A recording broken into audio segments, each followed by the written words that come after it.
Hi,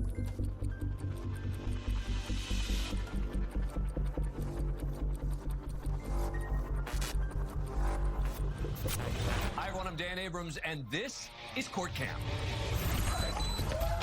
We, the jury, find the defendant. Don't touch me like that. Come back up here right now. We want to warn you, this first story is intense. We're about to hear the recording of a man confessing to the killing of his own children. And then what happened to him? How did he get deceased? What did you do? I sent him to bed after I worked him real hard because he wouldn't answer me. I questioned the town about 4 outlets that he blew. Something happened. It was out of the ordinary and he wouldn't tell me. I didn't see any burn marks on his body, so that's why I didn't rush him to the hospital. And where did he go from, you're doing this, where in the house? This was in the living room, and then I finally got tired of him and sent him to bed. Okay, just to bed. You're not telling me the truth. I can't help you. Go to bed, man. You're wasting everybody's time. And then you find out what? I come back and find out that he's deceased. Then it's the fan. What you're hearing is the confession of this man, Timothy Jones Jr., describing how he disciplined his 6-year-old son, Natan, which led to his death. Jones has 5 children. How did hit the fan, Tim? The voices start going off, and then here comes the parent. I'm like, oh, what just happened? What just happened? This ain't gonna go. I can't call. I got all these voices running through my head now. And then what happens, Tim? So Natan was dead, and then what happened? And then I followed suit with the other 4. And how did you feel? That was with my hands. With your hands? Can you describe what you mean by with your hands? Around their neck. Around their neck? Who was next? I'm just gonna put the order so I don't have to go into too much detail. Ton, Mira, Elias, Gabriel, Elaine.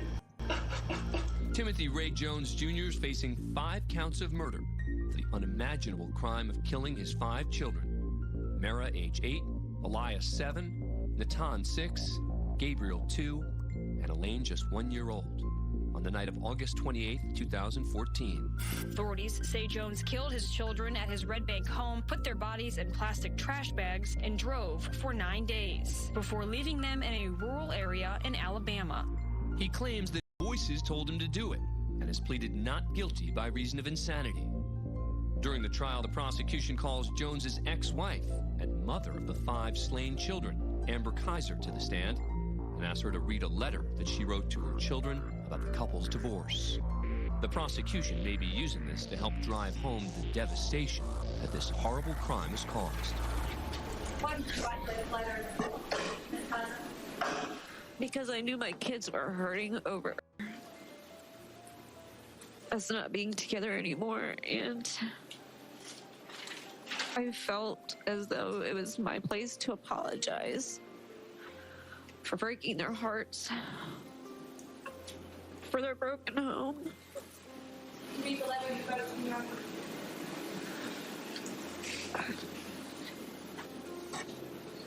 I'm sorry.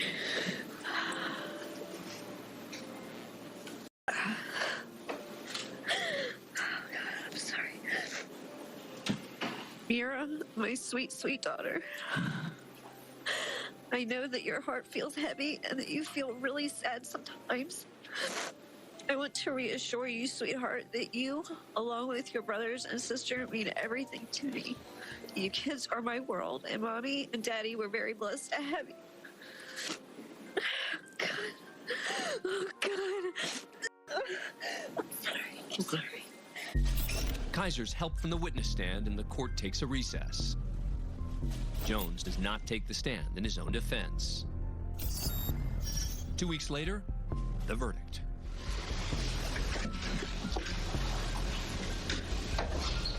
We, the jury, find as follows.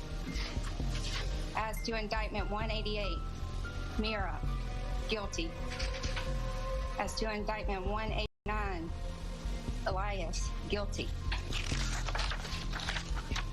As to indictment 190, Abigail, guilty. As to indictment 191, Gabriel, guilty. As to indictment 195, Natan, guilty. Just over a week after that, the jury decides Jones's fate. We, the jury, now recommend to the court that the defendant, Timothy Jones Jr., be sentenced to death. The defendant, Timothy R. Jones, shall suffer death by electrocution or by lethal injection in a manner consistent and is provided for by the law of South Carolina. His attorneys file an appeal a week later. Jones currently sits on South Carolina's death row. Mr. Fleck is arguing things that he doesn't know. I object to that. I take great umbrage of somebody coming in here and trying to disparage my knowledge and my reputation when he's still wet behind the ears. We're at the Jefferson County District Court in Louisville, Kentucky, and Judge Sandra McLaughlin is hearing arguments as to whether or not the defendant, Ricky McAllister, should be held in contempt of court for a failure to comply to a court-ordered drug treatment. I mean, that's where we are. And the court should deny the Commonwealth's motion to hold him in contempt. We don't have any evidence.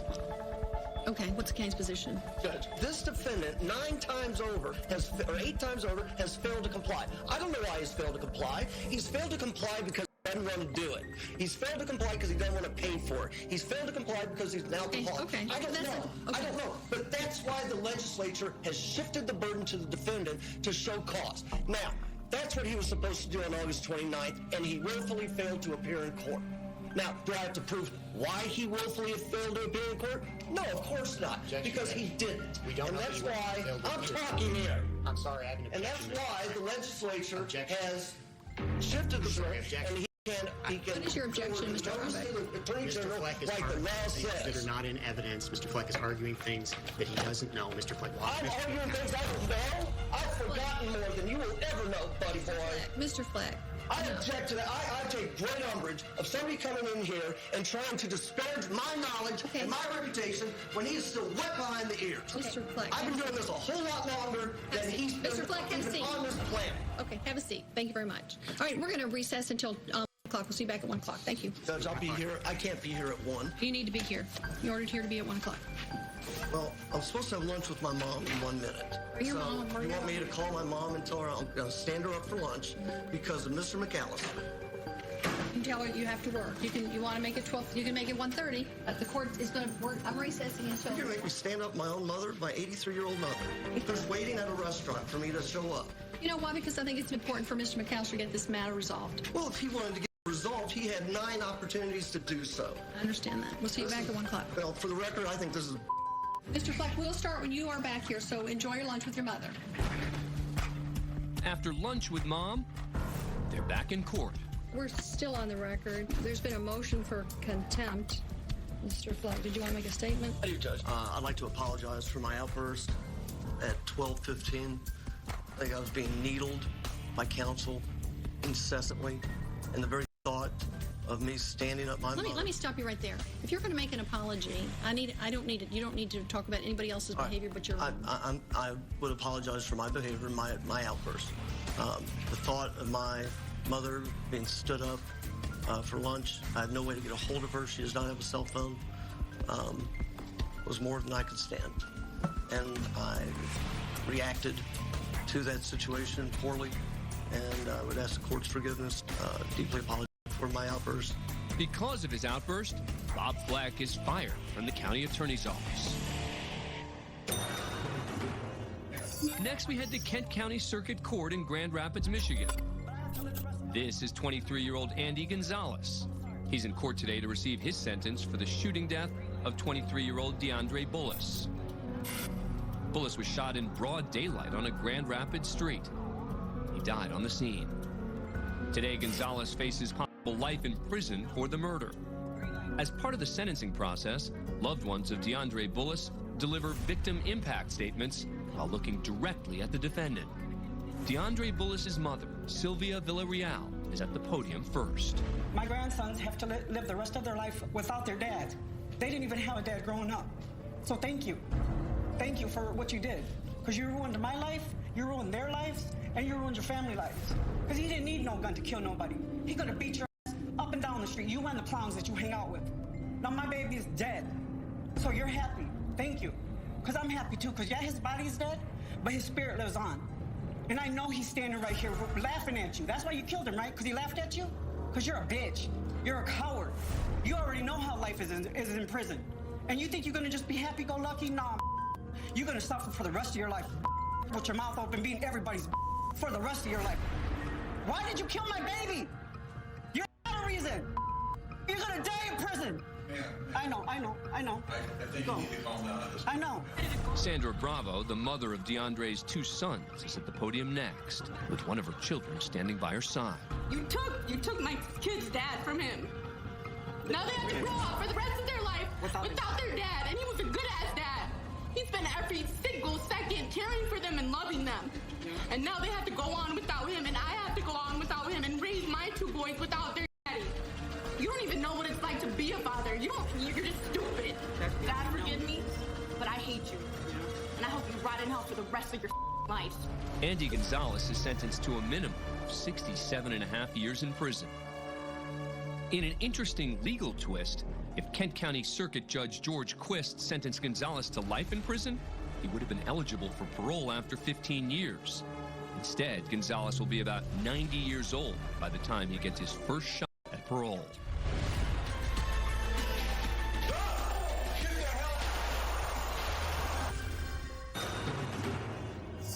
We head now to a hearing in Louisville, Kentucky.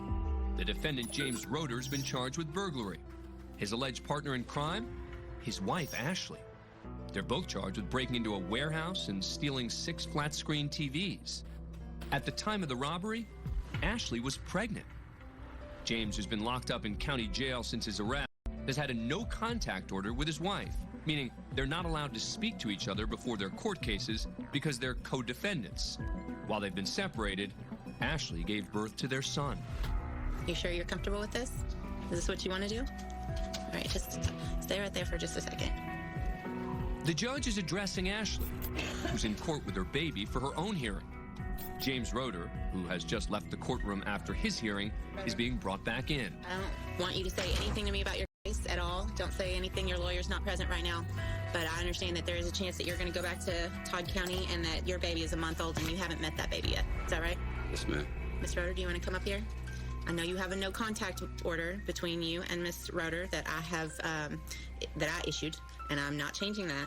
Yes, ma'am. I'm making a temporary exception right in front of me on the record so that you can meet this baby. This is your son. Be careful. You see his little shirt? Yeah.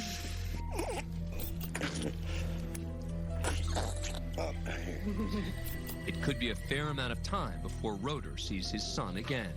Give everybody some. All right. Thank you. James Roeder is sentenced to 4 years for third-degree complicity burglary. And Miss Roeder, you can stay up here because I'm going to call your case next. Ashley Roeder's given probation and is currently taking care of the couple's children. Thank you for letting me be a part of that. If y'all aren't teared up, then you're just heartless.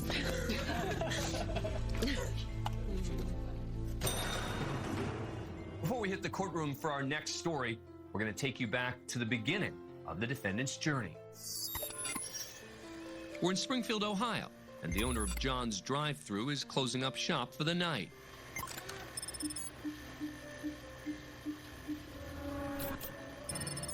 A man approaches from the back. The owner spots him on the security camera feed.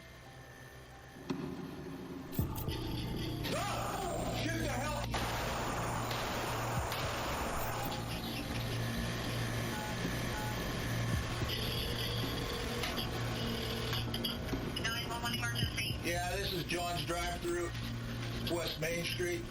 A guy just tried to rob me and I shot him. He ran out the back door. Okay, is he injured? I think I hit him.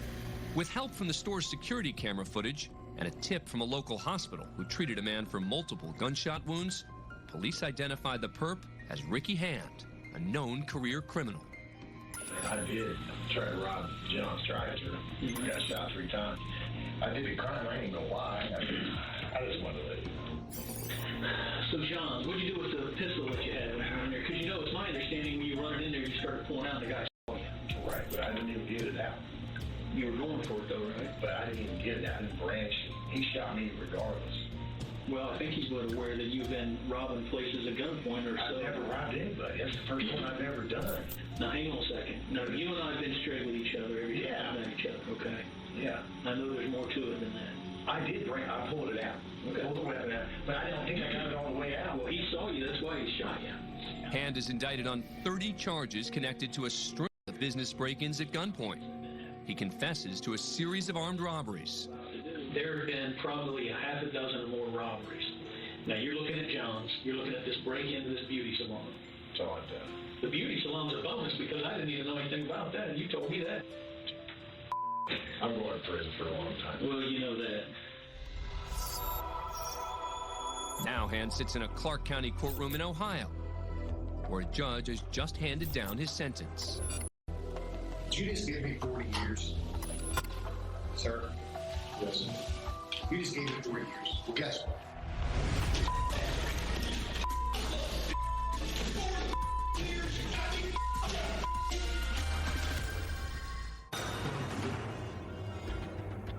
We're back with the sentencing of Ricky Hand, who was shot during an attempted robbery. Shoot the hell! And later confessed to a string of armed robberies in Ohio. I'm going to prison for a long time. Well, you know that. Now Hand sits in a Clark County courtroom, where a judge just handed down his sentence. You just gave me 40 years. Sir? Yes. You just gave me 40 years. Well, guess what? So, what's this?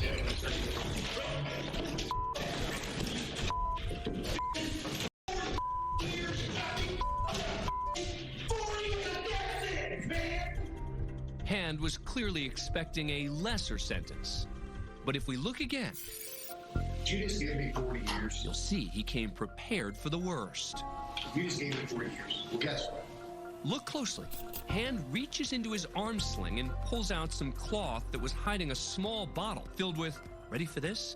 His own feces and urine.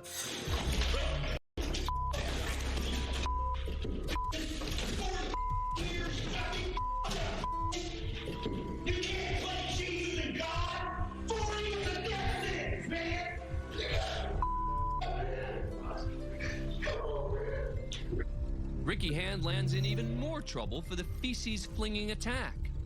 In addition to his previous charges, he now faces charges of harassment with bodily fluids, obstructing justice, and retaliation.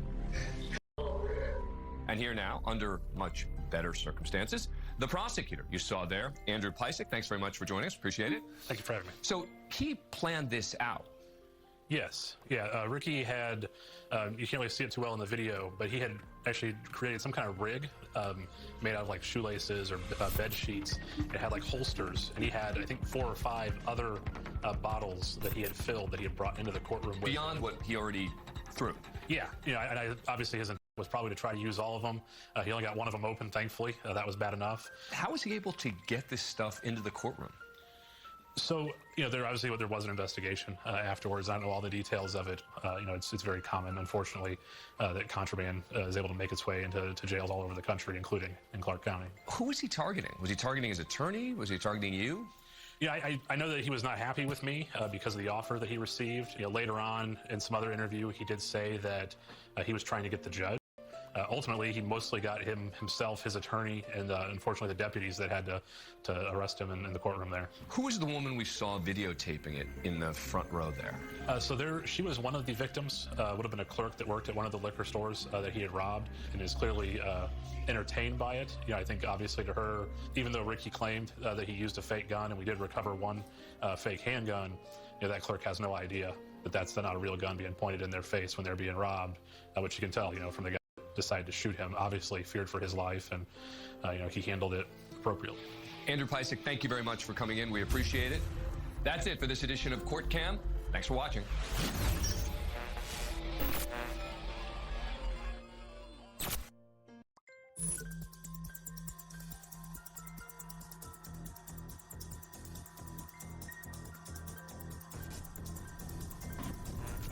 Hi everyone, I'm Dan Abrams, and this is Court Cam. You ready to take your plea?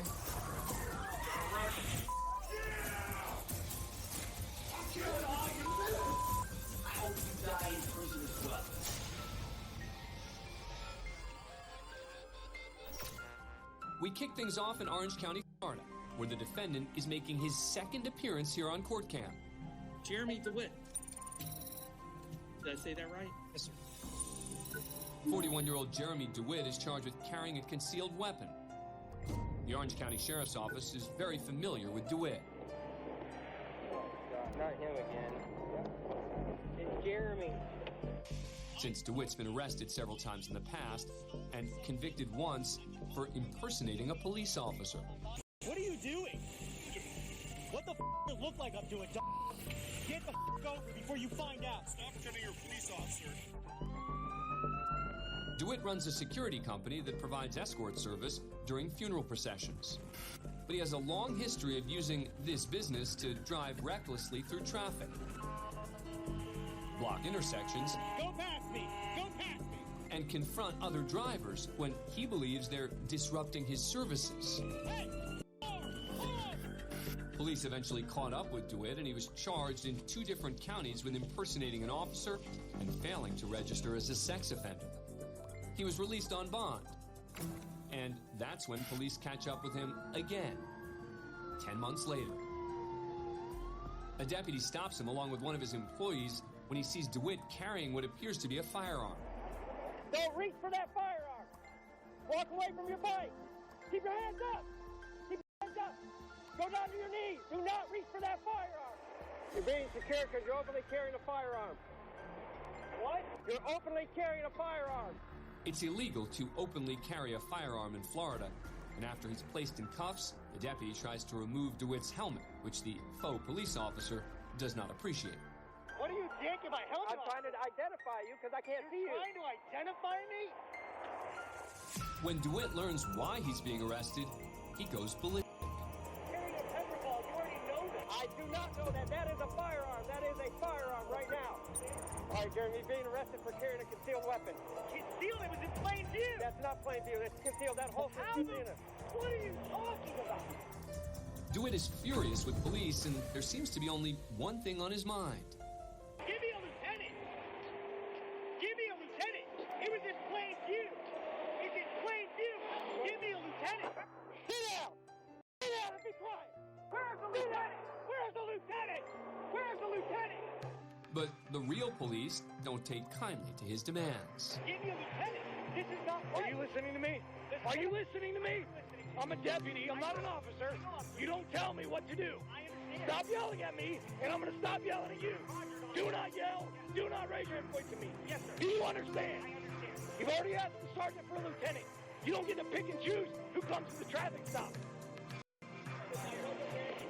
DeWitt's taken to the station and officially charged with carrying a concealed weapon.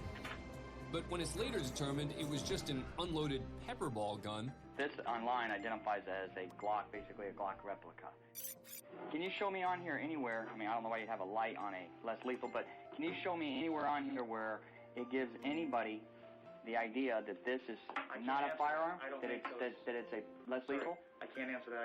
I don't make those, but you know they're less lethal. No, I'm asking. If I saw this, I wouldn't know that. That's where you're.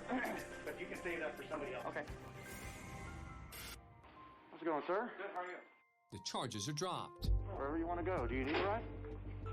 Where can I take you? Isn't it amazing how nice you guys are when you screw up? Thank you. Let's go. Come on. But DeWitt's far from being out of the woods. Because of this recent arrest, his current bond is revoked. So DeWitt goes before the judge to clarify the situation. Yeah, I was on bond. They revoked my bond with the new charge, but that charge was dropped. He has approximately 10 or 11 other cases that he's currently pursuing. Oh, you got a bunch of different cases that are keeping you. Right. DeWitt's eventually set free with his bond back in place, but will still stand trial for impersonating a police officer, and if found guilty, he could be looking at 5 years in prison. Thank you, Your Honor. Have a good day. Yep.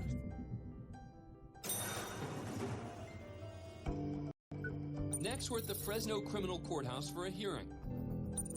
31-year-old inmate Brandon Brophy's been charged with burglary. He's in this courtroom about to begin proceedings when he decides he's not that interested in sticking around. A shackled Brophy doesn't get far before a deputy tries to restrain him in the hallway.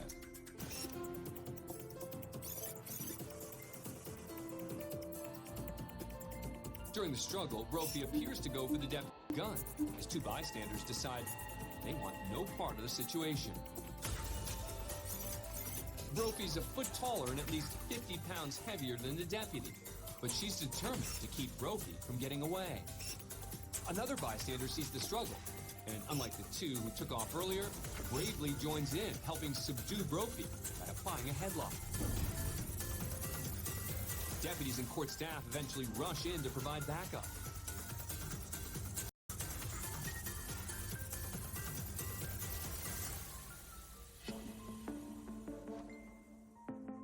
Brophy's subdued, shackled, placed in a wheelchair, and wheeled back to jail.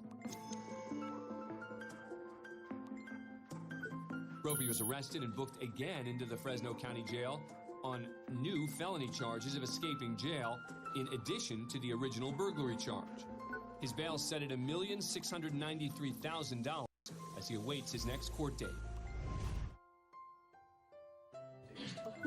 Next, we're in Bakersfield, California, for the arraignment of Tobias Roman. The 27-year-old was charged with multiple crimes, including attempted robbery, threatening with attempt to terrorize, and exhibiting a deadly weapon for allegedly stalking a female employee at a shopping mall. Roman, stand up. I'm full of her, so I can't stand up right now. Am I right here? And now his initial hearing is off to a rocky start. Stand up, Roman. Once on his feet, the judge then asks a standard procedural question. Mr. Roman, what is your true and correct name? Tobias, my first name. That's it. Giggles or Tobias. That's it. Don't call me that now. Giggles may be his street name, but there's nothing funny about the crimes he's accused of committing. This time I will public defender to represent Mr. Roman. The charges, Mr. Roman, are attempted robbery. It's all right, it's all right. Hey, Mr. Roman, you need to be quiet. Yeah, you need to be quiet. After being interrupted and then told to be quiet, Judge Charles Bremer gives the defendant a final warning. You got one more chance and then you're going to be removed from the courtroom. That'll be your choice. For a second, it appears Giggles might quiet down, but his silence is short-lived. You need to leave. But as he's being led out of the courtroom, Roman gets in the last word. See, I'm gonna murder you when I see you. See, I'm gonna murder you when I see you. The judge heard that comment loud and clear. I'd like to note for the record, Mr. Roman's statement on the record that he will murder me if he sees me, and I'm going to request law enforcement to take the appropriate action.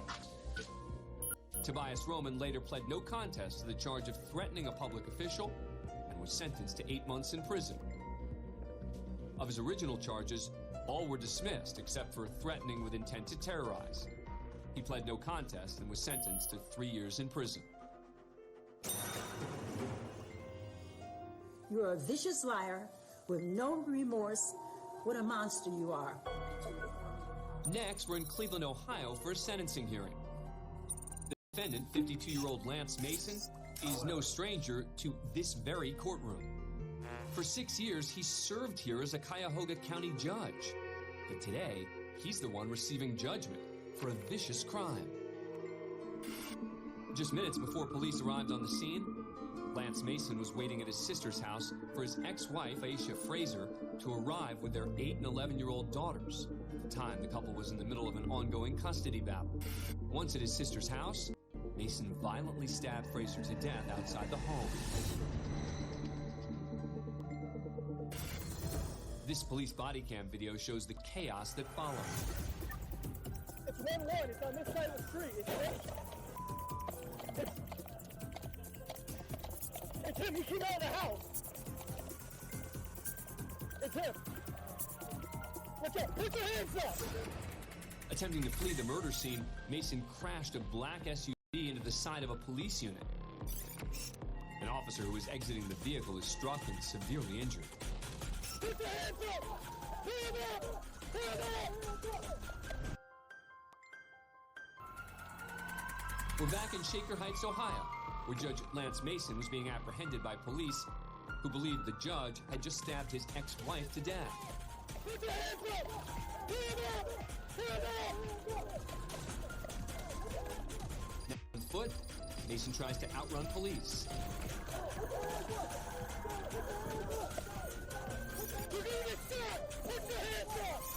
He runs back to his sister's house and scene of the crime. On a stairwell inside, police finally catch up with Mason and place him under arrest. Put your hands behind your back. Do it now. Do it now. Is anyone else in the house? My daughter's in my... Where are they? They're in this bedroom. Are they hurt? No, not in any way. Okay, have a seat right here. Outside, evidence of the heinous crime comes to light. You cannot believe what this is. Mason would later plead guilty to the aggravated murder of his ex-wife, Aisha Fraser. He was also charged with felonious assault on a police officer for crashing his SUV into the officer and his vehicle. Now at sentencing, the victim's mother recounts her daughter's abusive relationship with Mason.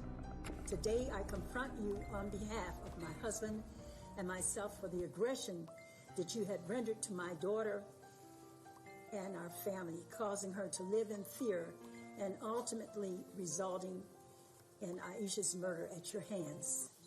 You are a vicious liar with no remorse other than the fact that you ruined your own career. What a monster you are. We ask that the courts render a sentence of life in prison to you without the possibility of parole. Before learning his sentence, Lance Mason stands to address the court.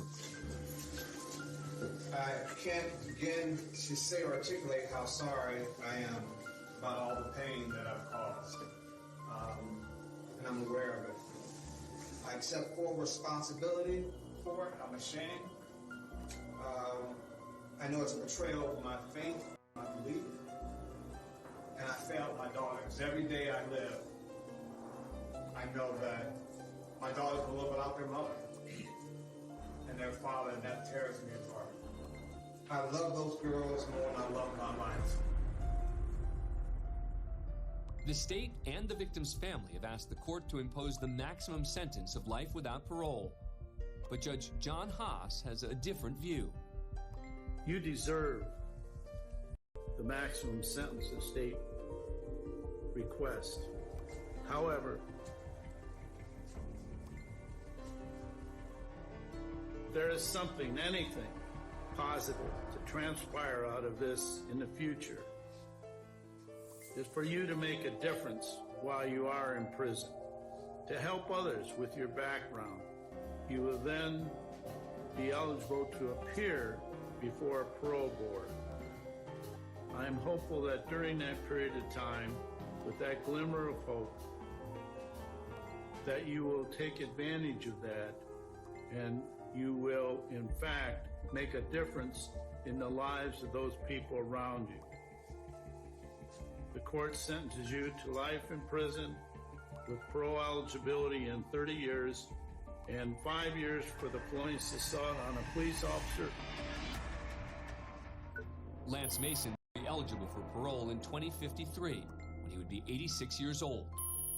As for the children, they were placed in the custody of Aisha Fraser's best friend and their godmother per her wishes. The problem is, you don't want to play by anybody's rules. You want to play by your own rules. Next, we go to Brea, Ohio for a probation hearing. The defendant's 18-year-old William Demopoulos. He's on probation for criminal damaging, unauthorized use of a motor vehicle, and obstructing official business. Things have not started off well, as Judge Chris Green is annoyed with Demopoulos for refusing to hand over his cell phone to a probation officer. Give me that phone. What's in that phone you don't want us to find? Nothing. I just didn't see no need for you guys to confiscate my phone and go through it. I mean... And you play by your rules. You don't want to play by anybody else's rules. When the judge hands the phone to a clerk, the defendant starts to retreat. Come here. Hey. Come here. No, man. No, I mean, it's not right, man. I'm telling you it's not right. This system is so messed up. Stand there. If you're going to act out, give me an officer. Give me an officer. Please, please. No. I'm right now thinking about charging you with resistance. Please, it doesn't have to be like this, John. Stand there and stand like a man.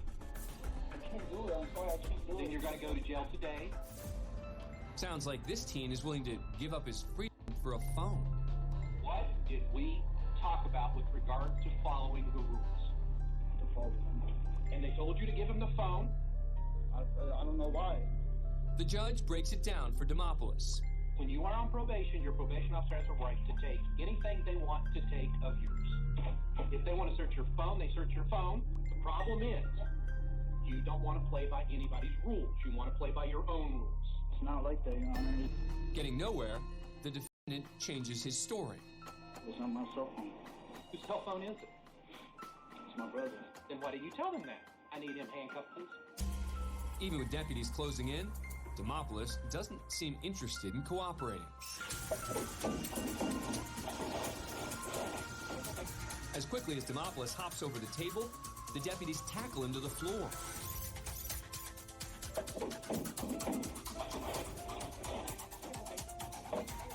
Hey, this is unnecessary, man.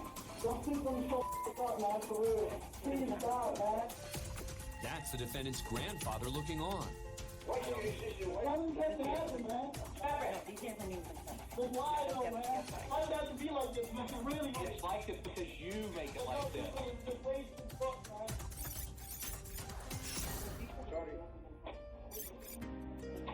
My problem is I can't have someone on probation if they listen to their probation officer.